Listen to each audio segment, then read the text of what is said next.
Hello મિત્રો, જય દ્વારિકાધીશ. મારી ચેનલ ભક્તિ શ્રદ્ધામાં આપનું હાર્દિક સ્વાગત છે. આજના વિડીયોમાં જાણીશું કે ભગવાન શ્રી કૃષ્ણ સૌરાષ્ટ્રમાં જ દ્વારિકામાં જ કેમ આવ્યા, બીજે ક્યાંય કેમ ન ગયા, તેનો સંપૂર્ણ ઇતિહાસ. તો વિડીયોને લાઈક કરો, શેર કરો અને ચેનલને સબસ્ક્રાઈબ કરો. એક વખતની વાત છે.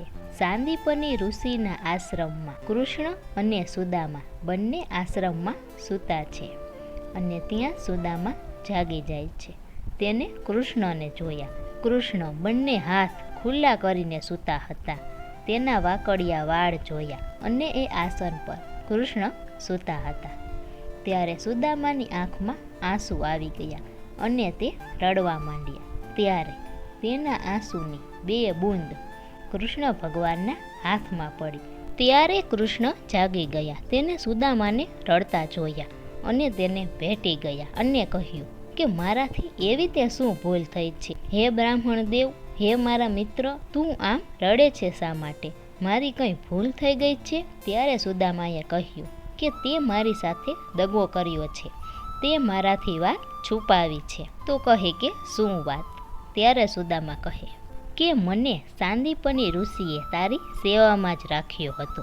આપણે બે જ અંદર રહીએ છીએ ગુરુના ઘરમાં, બાકી બધા બાર આશ્રમમાં રહે છે. ઘરમાં માત્ર આપણે બેને જ રાખે છે. તેને કહ્યું હતું કે તું એક ક્ષણ પણ કૃષ્ણથી અલગ ન પડતો, કે આ ગુરુની આજ્ઞા છે. અને એક દિવસ હું જપ કરતો હતો અને તું ક્યાંક જતો રહ્યો. ત્યાં સાંદીપની ઋષિ આવ્યા અને મને કહ્યું કે ક્યાં છે કૃષ્ણ? તો મેં કહ્યું કે મને ખ્યાલ નથી, હું જપ કરતો હતો, ત્યાં ક્યાંક જતો રહ્યો હશે. તેને મને કહ્યું કે તું એક વચન પણ ન નિભાવી શક્યો. સાંદીપની ઋષિની આંખમાં આંસુ આવી ગયા. ત્યારે મેં કહ્યું કે શા માટે રડો છો? કહ્યું કે કોઈને જણાવતો નહીં, હું ફક્ત તને જ આ વાત કરું છું. ત્યારે કહ્યું આ કૃષ્ણ કંસને મારીને આવ્યો છે, જે મથુરાની રાજધાનીનો રાજા છે, તેને માર્યો છે. તેની બાજુમાં જ મગધ નામનો દેશ છે. ત્યાંના રાજા જરાસંઘની બંને દીકરીઓ સાથે આ કંસે લગ્ન કર્યા હતા. હવે કંસ મરી ગયો અને તેની બંને દીકરીઓ વિધવા થઈ ગઈ છે.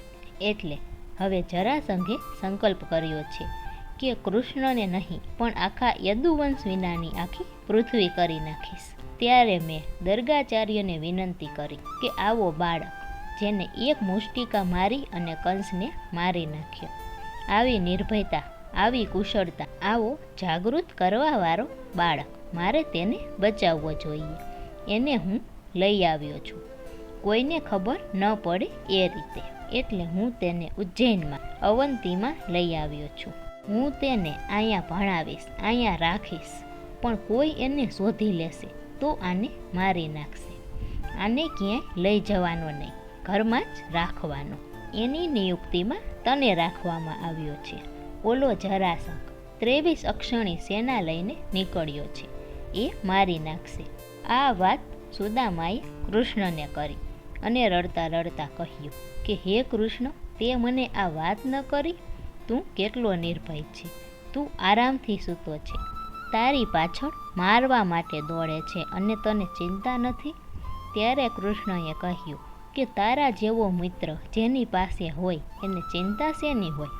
મને કાંઈ થશે નહીં. પણ જ્યારે ભણવાનું પૂરું થયું, સુદામા અને કૃષ્ણ અલગ પડ્યા. સુદામા ભેટી ગયા. કહ્યું કે કૃષ્ણ, મને તારી ચિંતા થાય છે.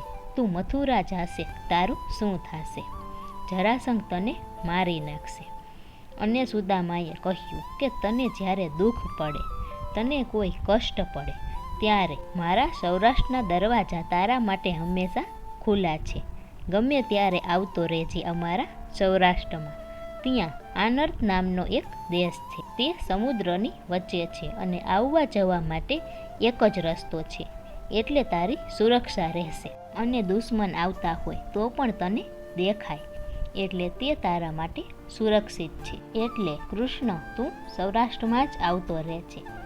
એટલે એવું લાગે છે કે ક્યાંક ને ક્યાંક સુદામાના કહેવાથી ભગવાન સૌરાષ્ટ્રમાં આવ્યા હશે અને દ્વારિકામાં વસ્યા હશે.